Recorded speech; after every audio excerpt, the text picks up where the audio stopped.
Jen, are you good if we get started? Yes. Excellent. So thank you everybody for joining us. It is 5:01 here in the East Coast, and we will call the 2020, is this the six or five, Jen? Six. 2026 SSH business meeting to order. I'm Jared Cutzen. I was the 2025 president and will be presiding over this meeting. And I see that we have Aaron Calhoun, the 2026 president, Hello. also on. And so we will need a motion to approve the agenda as presented before us. So moved. Thank you, Bob. And do we have Second. a second? Second. Thank you, Paul. All right. So we have our agenda here in front of us. And Jen, do we need to vote on that? Or are we good with the motion and approval and the second? Good with the motion approval in the second. Okay. So, all right, Taylor, we can move over to the next slide or we can get to the slides. Um, so just wanted to start by, welcoming everybody to the meeting. We'll do a brief review of where we are at with the strategic plan, and then we will turn it over to Paul to review, as chair of governance, to review the bylaws, and then we'll turn it over to Michael Spooner to review our financials. And then if there are any questions about the content that we have covered, we'd be happy to spend some time discussing that as well. A brief recap, IMSH, which took place a week ago at this point, a little over a week ago. Just again, a big shout out and thank you to the SSH professional staff led by Jen Manos. The hard work, the dedication was clearly evident, and we had a really successful IMSH record-breaking exhibit hall, vendor participation, and member participation as well, and we had a really, really nice turnout for the meeting. We can move forward, I think, in the slides, Taylor. One more. So would be remiss if we didn't thank and recognize the 2025 Board of Directors and recognize our incoming board members. I think if we go to the next slide, we'll recognize Barry and Vinay, who are rolling off or who have rolled off at this point, and recognizing our new board members who are joining us, Jason Konzelman and David Kessler. We have Matt Charnetsky, who was elected to the president-elect position, Michael Spooner, who is the treasurer, Marie Gilbert, re-elected to a director-at-large position, and then, as I mentioned, David and Jason, who are joining the board in their new roles. So thank you to all of you, and looking forward to working with everybody over the coming year. So 2025 was a pretty exciting year for SSH. Lots of things happened, and we will just if you're off of mute, just a reminder to mute yourselves, or we will do it. As reviewed a lot of this from the main stage at IMSH, and I know some folks weren't necessarily present at IMSH, so we'll do a quick recap now. But SSH this past year, really exciting things happening. At the end of last year, 2024 into 2025, we undertook a strategic sort of review of the organization with some outside consultants, and it brought up a couple of different points that we were going to be focusing on. And they all tie back to our strategic plan. And so we are in the sort of second year of marching forward in achieving the strategic plan, which is made up of the pillars that you see before you: sustainability and growth, education and learning, research and innovation, and credentialing, all surrounded by the advocacy sort of pillars: professional, organizational, and public policy advocacy. And so over the past year, we've worked to ensure that our structures and our processes align so that we had good organizational outcomes. We have put into place a back-end management system to be able to track projects and improve communication between our chairs and vice chairs of committees, commissions, and councils, their board liaisons, and the staff professional staff. So we are actively sort of deploying that at the moment through the professional staff, and that'll be rolling out to our chairs and vice chairs as well. And allows us to ensure that the targets that we are setting for each of our committees, commissions, and councils ties directly back to one of the strategic priorities and objectives that the board has set out to achieve. And so, being able to track all of this, have it roll up into different vantage points and viewpoints from the online database and the system is going to be really powerful in allowing us to sort identify all of the opportunities and making sure that we're meeting all of those benchmarks. We've had a number of conversations locally, regionally, nationally, internationally about our advocacy efforts. Bob and Haru have been leading the advocacy committee and have done tremendous amounts of work. And it's great to see. We have toolkits that they're planning on and have already started implementing. There's lots of advocacy work domestically with a variety of different organizations. And then our advocacy internationally and partnerships, strategic partnerships that we have formed and continue to form internationally. So we have a memorandum of understanding that we established with SESM, the European Simulation Society, who we're working very closely with on some key strategic priorities. And then we'll be sort of developing more of those strategic partnerships through our task force, which is chaired by our president elect. And so it's a really nice opportunity for the president-elect to own a bit of the portfolio, but also develop the relationships and see these projects through to completion. And so we're very excited about those opportunities. Taylor, we can go back to the strategic plan, just highlight there. We have lots of opportunities in terms of our credentialing and our portfolio there under certification and accreditation. Accreditation has the CISA program, the Commission on International Simulation Accreditation. Last year, we had one organization that was approved to offer the SSH accreditation internationally in their home region. We've expanded that by three, so we have four total organizations that will be able to develop and roll out the SSH standards in their home areas of the world. This allows for the translation of the materials. It allows for a closer collaboration between those organizations and their professional society in their home region, but also allows them to use our standards and reduce the cost of having individuals fly from North America to South America or Europe or other locations. And so very excited about the opportunity to continue to grow the accreditation portfolio. Again, that had a record-breaking year in terms of number of applications. And then we obviously, of course, have our CHSC, CHSOS portfolios, and we're looking at and tasking the credentialing group with micro-credentials, and that's part of the advocacy pillar and strategic partnerships as well, aligning that with some of the other organizational work that's going on outside of SSH. And so credentialing is a very important component of the SSH portfolio. Research and innovation. I would be remiss if I didn't quickly talk about the SSH Fund, which is an important endeavor, and I encourage everybody here on the phone call, as we did at IMSH, to consider contributing whatever you can towards the SSH Fund. The SSH Fund allows us to fund a variety of different programs, such as the Beverly Anderson Scholarship, the Chad Epps Lecture Series, SimVentors, research innovation grants. And so we're very focused on ensuring that we build up a amount of funds in the that are available to be able to spin off enough investments to then be able to fund larger research grants in the future. So we're very excited about that and encourage everyone to participate in that. We've also worked to, under the research and innovation umbrella, we had our technology forum this year. And so that was an exciting opportunity for our tech groups to demonstrate the research and innovations in that area.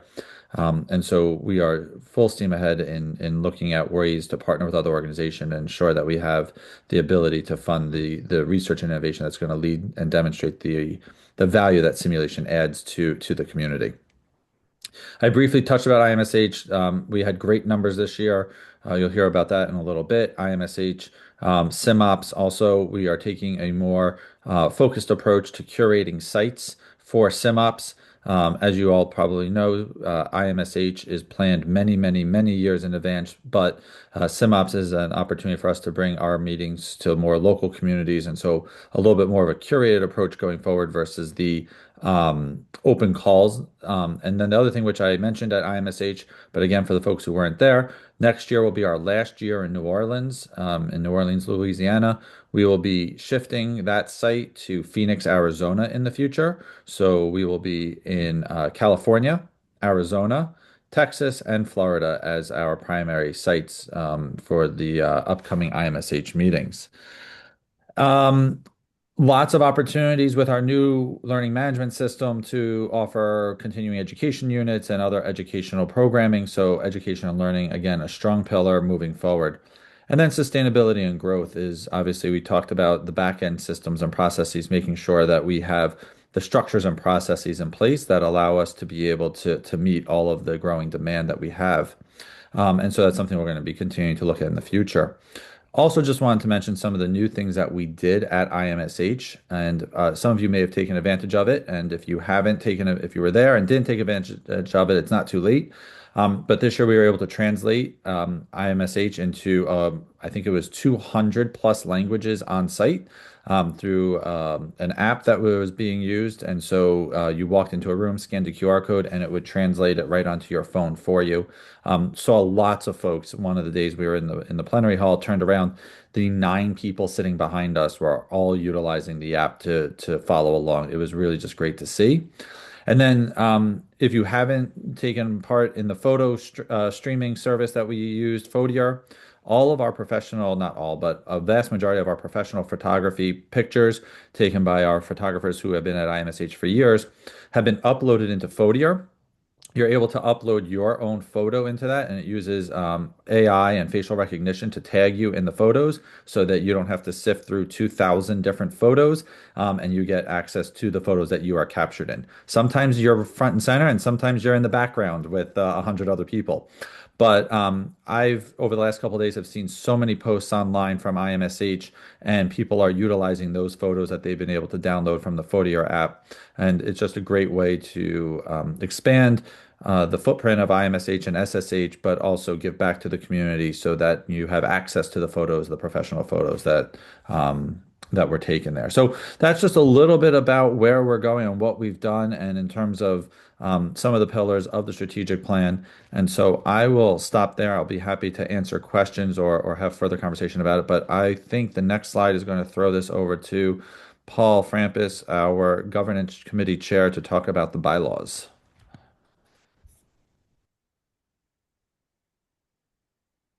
Hi, gang. Thanks, Jared, for that great introduction and overview of how wonderful things are moving forward with the society now.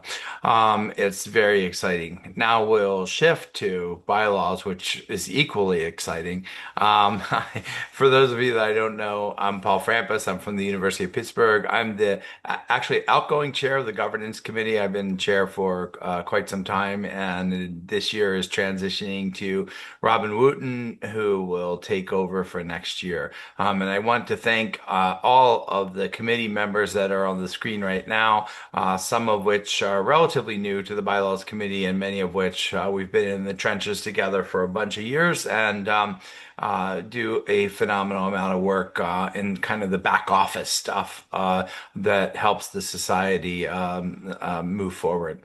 So the purpose of my report usually at the business meeting is to publicly announce changes to the bylaws that have been recommended and worked on by the bylaws committee, or by the governance committee, sorry, as part of our annual review of the bylaws. And then our recommendations are sent to the board for ratification of the idea.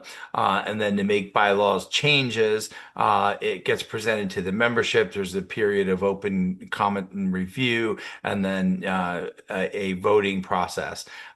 So this slide kind of goes over the foundational principles of bylaws changes for the organization that are coded in our bylaws and often also have to comply with California law. So bylaws changes come from different places and different ways of doing things. Part of it is the committee itself is charged with reviewing bylaws and looking for conflicts and things that have become irrelevant or changed. Many times the board or the presidents ask us to review a specific part of the bylaws. And sometimes just from the membership alone, people have questions about the bylaws and are able to find things that the committee believes is worth reviewing and then moving forward. So we review things for duplication, and we've done a lot of work in recent years in moving many things out of the bylaws, like a more mature not-for-profit corporation does, and into policies and procedures. And sometimes that leaves some dangling and lingering things that we were unanticipating in another part of the bylaws, and we look for that and try to carefully review it. So we submitted our proposals to the board of directors in November, and excuse me, and then as I said, they get present once the board agrees, disagrees, or sometimes they kick it back to us for further consideration, and then eventually pass it on to say yes, we think this is a good way to go. They get presented at the annual business meeting. That's what this is in public forum, and then there'll be a period of open review, comments, questions, and so on. And then eventually a vote will come out to you electronically to vote yay or nay on the change of the bylaws. The tedious part of this is about to happen with the next slide. We basically review all of the changes that are proposed.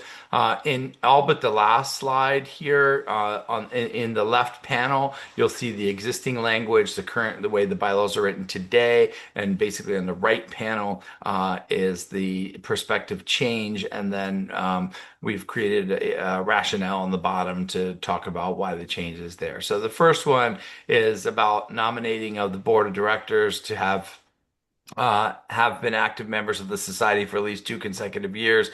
This requirement may be waived by vote of the board of directors. The new language is increasing the majority to create a waiver to require a two-thirds majority of the vote of the board of directors. Some organizations call this a supermajority, but we thought that if there's going to be a waiver of existing bylaws enacted by the board, it should fall to that higher kind of bar of a supermajority. So, and it goes along with some of our other changes.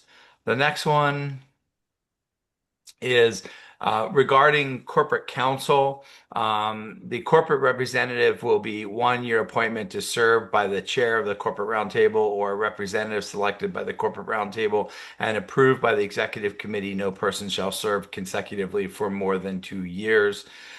The new language basically moves that to a 2 year term. I think this came to us by way of the corporate counsel's request, but there was a feeling that and I can attest to this from previous years, but it's difficult to do a lot within 1 year. And so in terms of consistency and moving things forward, we thought a 2 year term would be appropriate. And you see the language, the corporate representative will be a 2 year appointment to be served by the chair of the corporate roundtable or representative selected from within the corporate roundtable and approved by the executive committee. The term limit of 2 years is still in place, and then to change that would require that supermajority that I described in the last change. And that, I think I just kind of wrapped the rationale right into that. So next one, Taylor.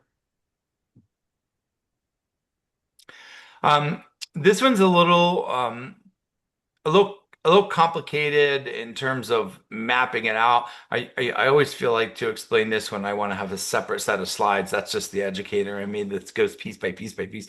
But essentially, vacant positions on the board of directors are filled through a couple of different mechanisms. One is an expected vacancies, and then the other is unexpected vacancies. And we have certain amounts of slots on the board of directors that are filled by appointment, and a certain amount that are filled by direct vote by vote of the membership.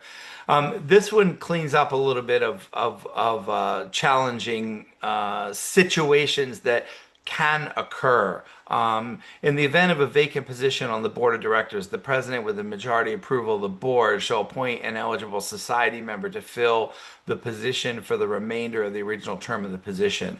The new language says, in the event of a vacant position on the board of directors, the president, with majority approval of the board of directors, shall appoint an eligible society member to fill the position for the remainder of the original term. In the event this vacancy is due to the results of an election, this shall be considered an appointment.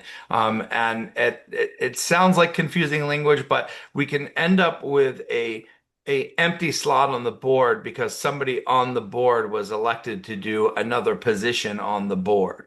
So this adds clarifying language to include when the vacancy is created by the election, it is set up for an appointment by the president, just like normal operations for the rest of the board. Next one. This one is about the advisory panel. The advisory panel has been around for about 10 years. The original language is the purpose of the advisory panel shall be to produce advice, information, make recommendations to the Society of Simulation and Healthcare Board of Directors on matters that are consistent with the mission and vision of the society. And in previously, and kind of by way of practice, that came about at the request of one of the sitting presidents, usually the actual president. It was utilized a bit at the beginning. It was a group that got formalized after the past presidents kind of convening as a de facto unofficial advisory group to the president. And essentially, it's kind of run its course while we transition, I'd say, from a small organization to a big organization. And there was a general consensus that it was no longer needed. So we recommended, after lots of discussion, deliberation, and talking with lots of other people that have been involved, to sunset the advisory panel. The mission and vision of the advisory panel is met in lots of other ways now with our structures of our committees and so on. The governance committee and the board of director agrees with the collective wisdom of the past presidents and board members and the ability for the current board of presidents to reach out for advice or information from any time to whoever they feel is appropriate, but don't feel that there's a need for a formalized panel anymore. That's pretty much it for that one. Next one, please, Taylor. Thank you. Okay. Um, the next four slides basically come from the editor-in-chief of the journal or the board of directors, wanting some either clarity or clarification about the way the journal is overseen by the society. And this one, so the changes and edits reflect editor-in-chief responsibility of editorial content and separates that from the board of directors' responsibilities. What that kind of means in a nutshell is the board of directors retains the authority to have oversight of the business functions and the contractual functions of the business and financial obligations of the journal and the staff and editors and associate editors that the society pays a stipend to for doing that work. But the editorial process, meaning the selection of articles, the review processes, those kinds of things reside within the office of the editor-in-chief. That's kind of the overview of the nutshell of the next few changes that you'll see. And there's one other one that I'll get to. So we can go to the next slide, Taylor.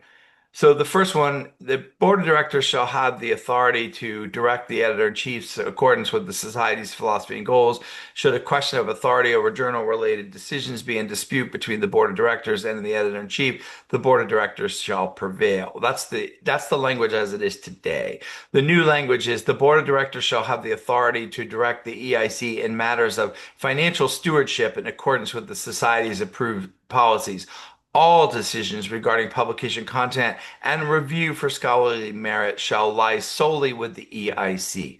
So this is being deliberate in the language of the board oversees the financial part of the journal, the EIC oversees the editorial content and process for selecting the content in the journal. And I might add that we discussed this with a lot of other existing scientific journals, and I feel like we're modernizing this language to kind of conform with other scientific journals. Next one, Taylor. This one, the existing language is the board of directors shall approve additional and replacement SIH editorial board members from among nominees proposed by the editor-in-chief. The new language is the editor-in-chief of the journal shall appoint additional and replacement members of the SIH editorial board from among nominees solicited by the EIC in consultation with the associate editors. Appointment shall be reported to the Society's board of directors at the next regular meeting. So again, this speaks to editorial content, what ends up in the journal, how it ends up there is putting a sharper focus on the EIC having control over that, and the board kind of is notified of the decisions, but not weighing in on the decisions in real time. Next slide. The existing language is the editor-in-chief is responsible for the activities of the editorial board and may appoint associate editors from the ranks of the editorial board. New language in the same spirit that I've been addressing these other ones. The EIC shall appoint associate editors, associate editor-in-chiefs, and emeritus editors as needed to conduct the business of the journal. All such appointments carrying a financial stipend must be subsequently approved by the board of directors. So again, that's very consistent language that if there is funds or business operations associated with the journal, which paying stipends to people to do the work are, the board still oversees that aspect of the journal. Next one. This is new language, so the left panel is blank. The new language is the editor-in-chief is responsible for the activities of the editorial board, the associate editors, associate editor-in-chiefs, and emeritus editors. And again, that speaks to the content that ends up in the journal and the process by which it gets there. The next one.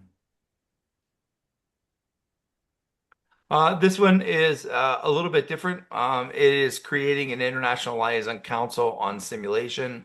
And this is, I'd say at the highest levels, a demonstration of commitment of the society towards collaborations and research to advance simulation forward. And it really makes us puts us in a position where it's much easier to do multi-center research around the globe, and kind of permissively puts the ability to do that and work with other organizations and other people that may or may not be members into deliberate language in our bylaws to kind of indicate the high priority of it, as well as the ability to work with these other organizations.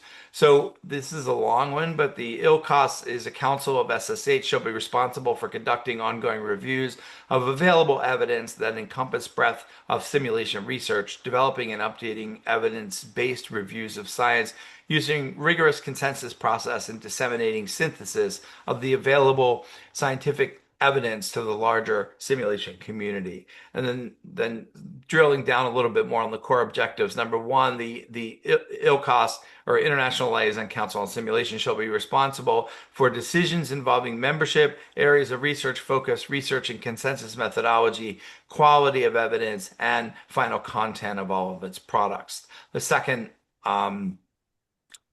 directing objective is that the ILCOS shall have the capacity to incorporate members from other simulation-related organizations who are not SSH members as needed to assure adequate representation of differing fields and perspective. Then the third core operating principle is the ILCOS shall create and submit an annual budget proposal to the board of directors, and the SSH board shall have responsibility for financial decisions and final approval of funding that provide resources to conduct the work of the council. So if you can see the parallels between this and the journal operations, it's very similar. ILCOS is taking on the responsibility of what gets published, what gets reviewed, and how it ends up going into that pathway. But the board of directors of the society still has a hand on the business operations, if you will, meaning how much of the society's financial commitment supports the running of ILCOS, which will be working with other organizations and people outside the organization. So that's it. I am happy at this point to entertain any questions when we get to the Q&A period of the meeting, if there are any. Again, these will be posted for your review, your comparison, and public comment before the voting period for 30 days. And now I turn it over to my colleague and friend, Michael Spooner, who will tell us about the financial overview of the SSH at present. Thank you all. And Paul, thank you so much. You have chaired the governance committee for many years, and service much appreciated. We recognize you at IMSH, but want to recognize you here as well. So thank you for your service. Thank you, sir. And Michael.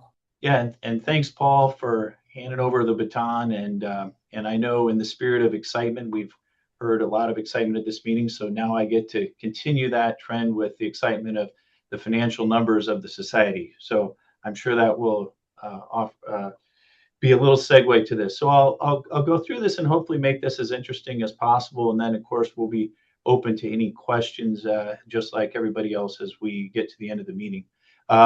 So we'll move forward to the next slide. I'll start by saying that this organization continues to grow at a pretty amazing pace. And this year, this number of 8.3 million revenue expenses, it continues to be about a $900,000 growth every year that we're seeing in our society. So just to show that, and this has to do with meeting numbers, this has to do with just the cost of doing business as well. So we bring in more, we spend more, but that's kind of how this all goes. So we're definitely a maturing organization.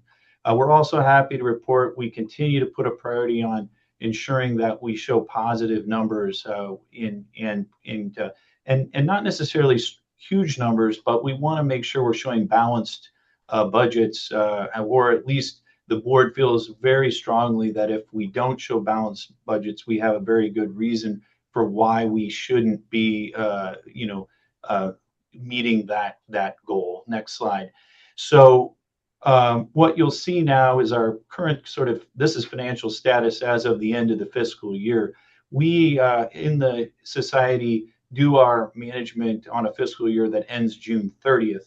So as of June 30th of this past year, which of course is when we then put in our next year's budget, which we're in the middle, halfway through that next budgetary cycle. But as of last year, we again showed an increase in revenue, an increase in expenses as well.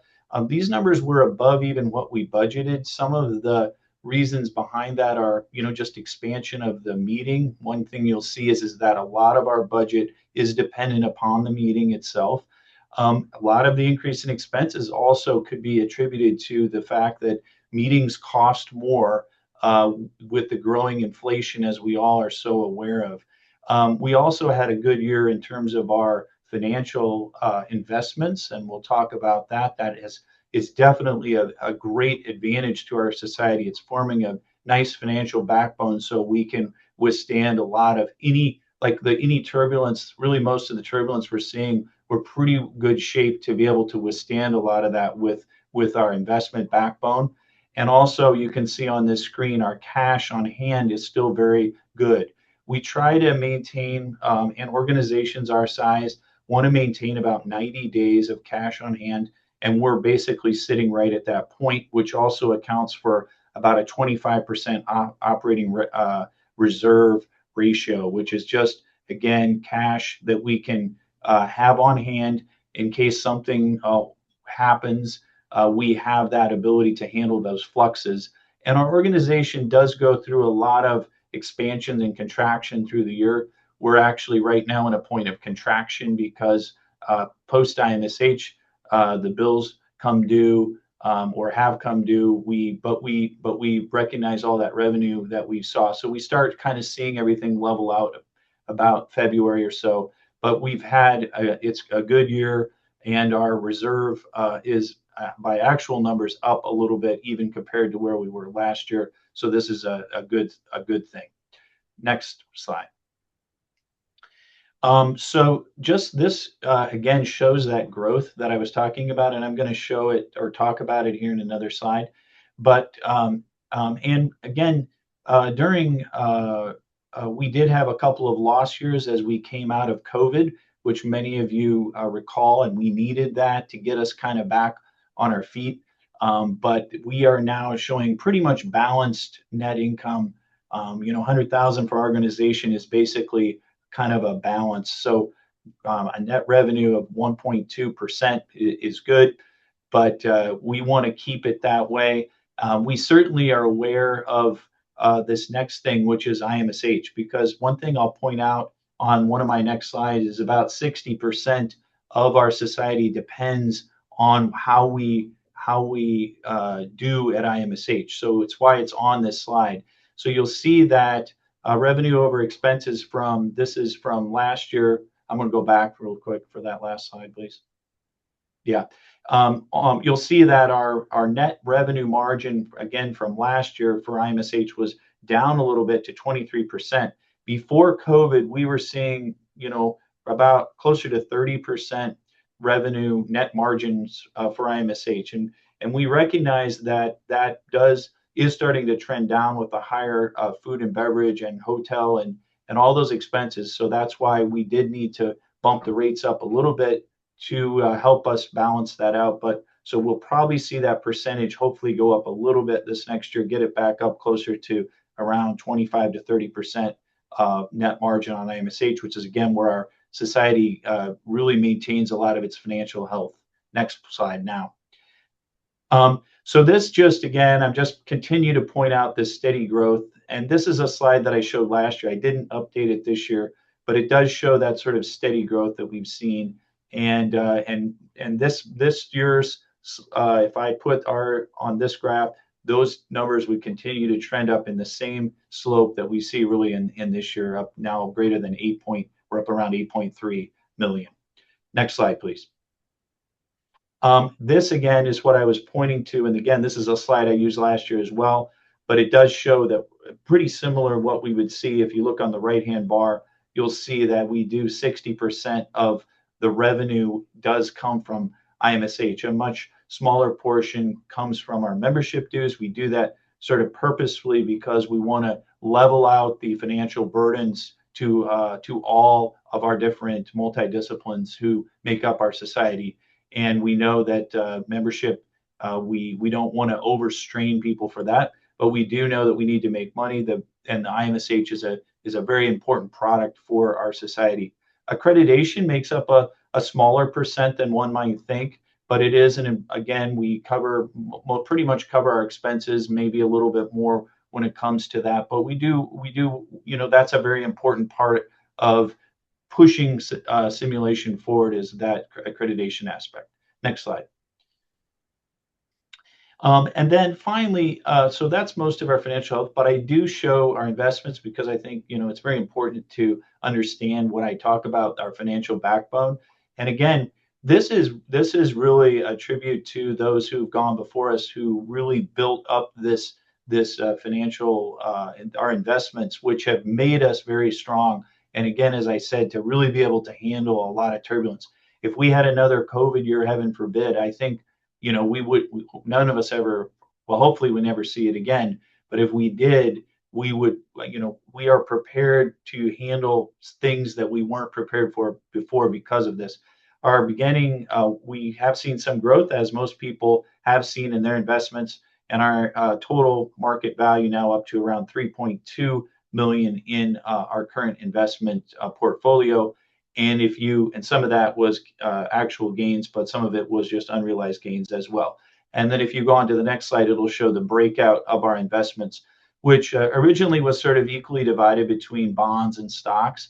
And then, of course, the stocks have grown in value compared to the bonds, which makes us have a little bit more, a 60% now interest, or 60% of our assets more in the bond markets compared to, I'm sorry, in the stock markets, in the equity markets versus 37% in the bond markets. But this again is we've had a good year, as probably most people out there have with their financial portfolios. We've seen the same, and that has helped us to shoot any sort of variations we saw in the overall numbers. So it's a good year. I will tell you that your society is in a very good financial position right now. Our board takes our finances very seriously. Our finance committee, finance and audit, which I sit on, we're very attuned to trying to maintain making sure that we balance the budget every year. And if there are reasons to deviate from that, they have to be very serious considerations on that. So thank you, and I'll be happy again during our Q&A to answer any questions to that, to this, any of the slides or anything else. Thank you. Thank you, Michael. And thanks, Jen, in the chat for updating the financial numbers with the additional growth from the last 6 or 7 months since the year-end report was provided. So at this point, we have a number of members of the board of director on the phone, and myself, Aaron, Matt, Paul, and Michael are all here. So we'll open it up to the floor. You're welcome to put your question into the chat, and we're happy to answer it. If you are willing and want to take yourselves off of mute, we're also happy to have you speak your question. Maybe just raise your hand so that we can identify who needs to go in the correct order. Or your virtual hand, I should say.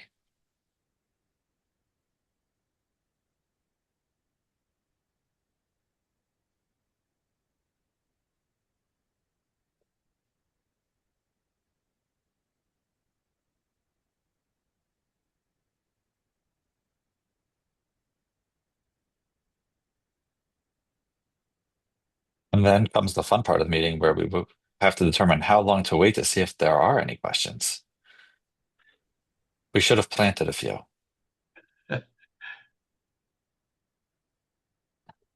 Farah, I saw a name. I saw a hand. Hi there, over here. Yeah, thank you so much for this update. And I just got back from IMSH and had a great time. It was wonderful. So great work on that. I'm just wondering the role of the sections, like the nursing section in particular. What role did the various sections play into your strategic priorities? Sure. So the sections are an integral part of it, of the strategic plan.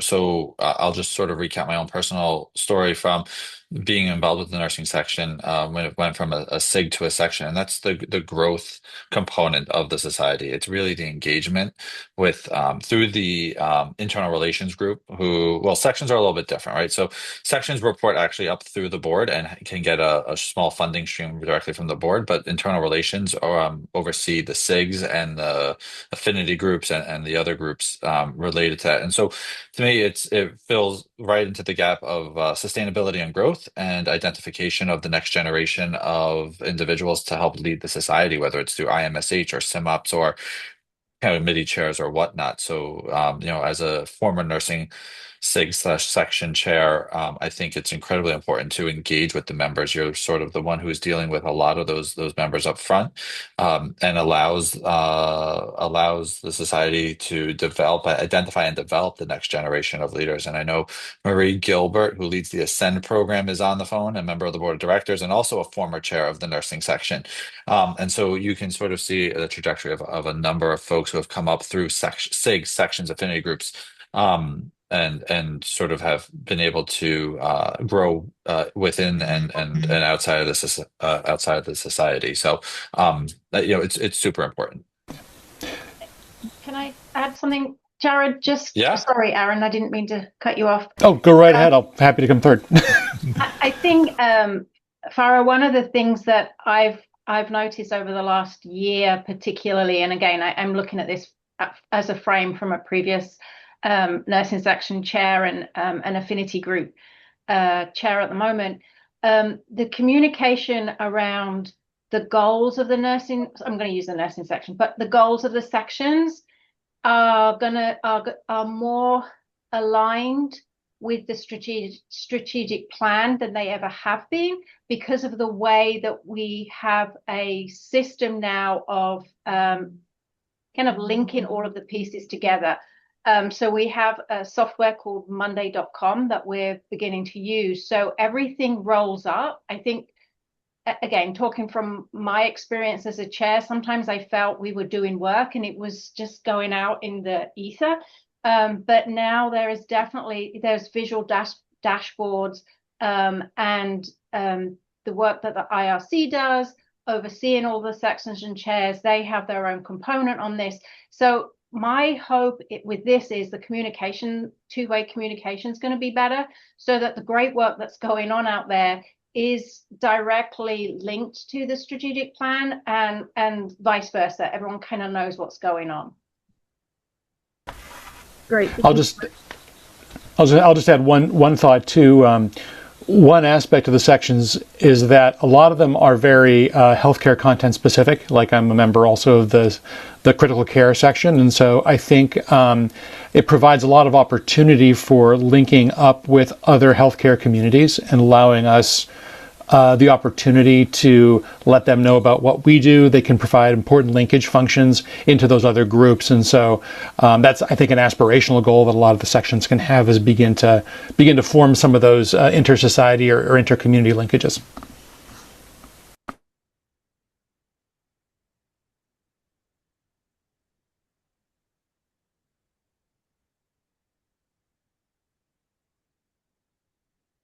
So, there's a question in the chat, Amy. Thank you for that. And so through Meetings Oversight Commission is going to be looking at the process through which we select sites and um, working alongside, partners and looking at venues to more strategically locate the future SimOps conferences. And so the Meetings Oversight Commission is going to be developing the plan and identification and collaborating with the sites. Jason. Thanks so much. A really quick question. And I want to first acknowledge how grateful I am for the Ascend mentorship, and Marie's and others' work. I really learned and gained a lot from being part of that. So thank you. My question is with regards to the SSH journal, which I'm an incoming editorial board member for, but also someone who contributes regularly to the journal. I think this falls on the this group's side as opposed to the editorial side, but please correct me if I'm wrong. And it's just something that I've noticed in the last week or two and have been talking to Carl about. I don't think Carl is here. If so, I do apologize for asking the same question or pointing that out. It seems we have an unusual open access policy arrangement with the publisher. Generally, when a group elects to publish something open access, you have the choice of what kind of CC BY license you are publishing your open access work under. At the moment, though, with simulation in healthcare, the default, unless your work has been published by a very specific select number of funding agencies, you are automatically routed to CC BY NC and D, which is a more restrictive license than CC BY.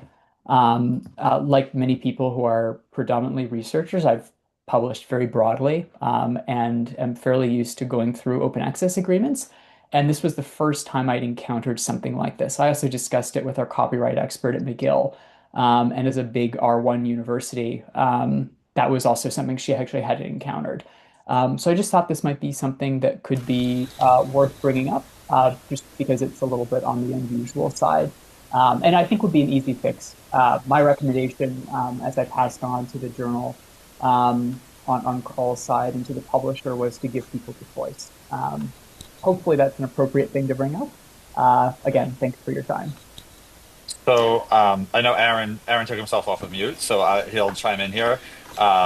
But I will say I do think that's probably more on the editorial board side and Nicole Harder's perspective, with a recommendation if there's something from the board of directors. But Aaron, I'll let you chime in if there's something different.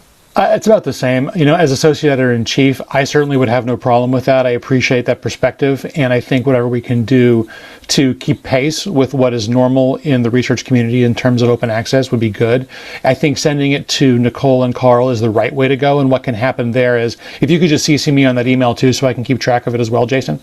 But I think that's something that can be addressed and brought up through the editorial staff of the journal and if necessary for board approval.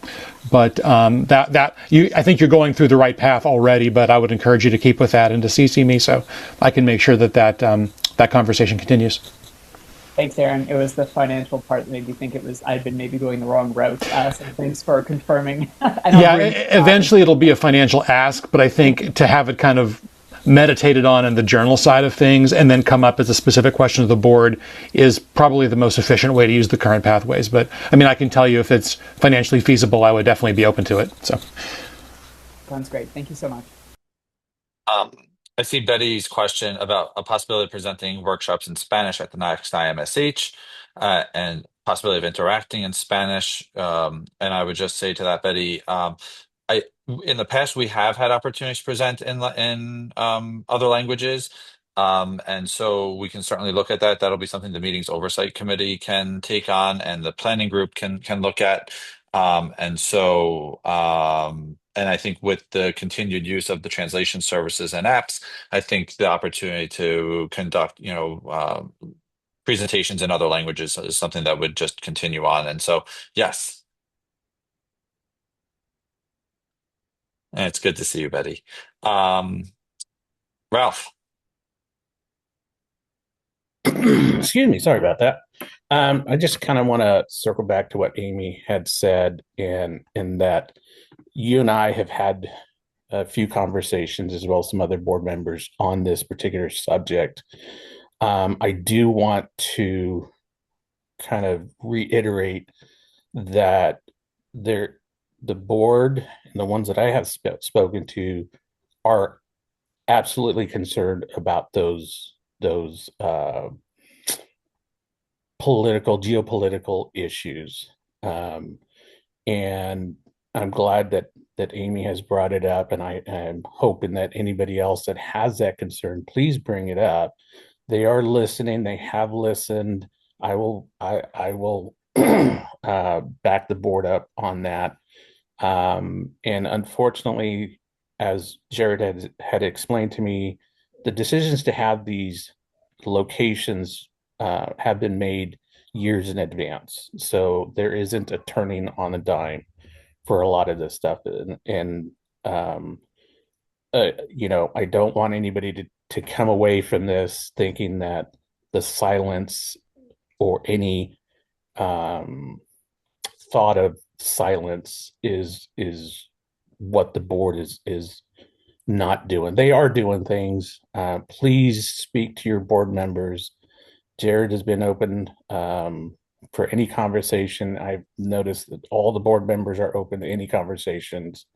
I go up, I'll speak to them, and they're very approachable. So, I would say don't stay silent on either side of the concern. Just to let everybody know that we're here, I'm here, and let's just support everybody on this. So just wanted to say that.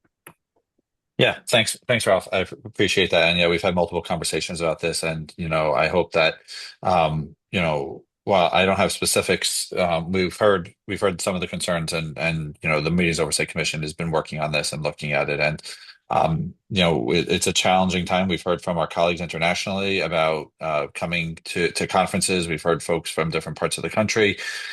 So, we're navigating all of the challenges the best we can. So thank you.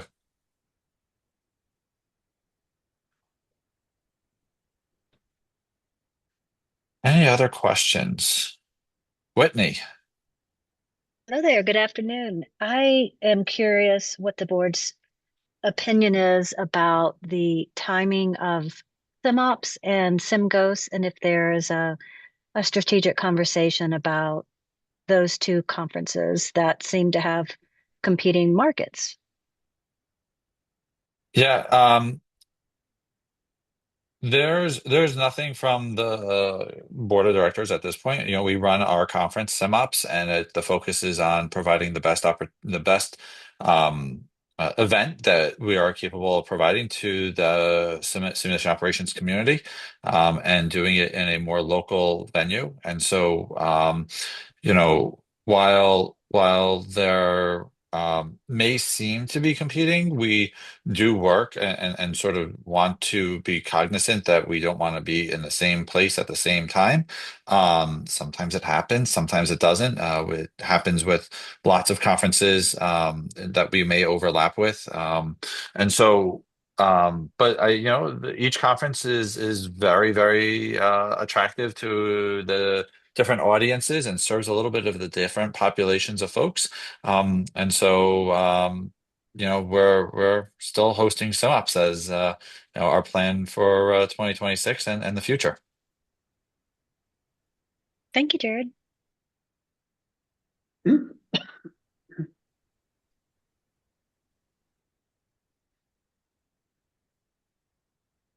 Any other questions?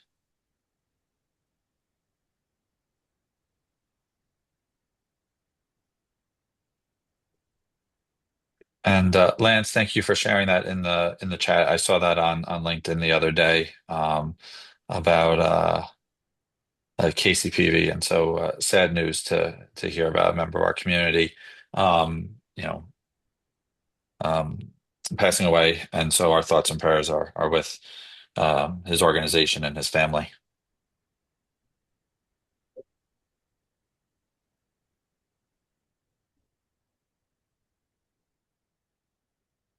All right. Well, as always, and it's much easier for me to say this year, our doors are open, our emails are available. Thank you, Paul, for your note. And it's much easier for me to say this year since all complaints should go to Aaron from here on forward. I'll just say, please, Yay! that's what I'm here for. Communicate to me. I want to hear from everyone. My goal is to keep us moving in the strong direction we're going, but also to hear the concerns of everybody coming through. So please, my inbox is open. But on behalf of all members of the board, I know, Matt, Aaron, myself, and the rest of the board, we're always available. So please reach out to us. We're happy to talk. We're happy to hop on a phone call. And so as we approach the top of the hour, we will adjourn the meeting. Thank you all for attending. And Jen, if there's nothing else that we need to do for you, we can adjourn. Thanks, Jared. Thanks, everybody. Thank you, Jared. Thanks for your leadership this year. Thanks, everybody. Yeah. Yeah. Thank you, everyone.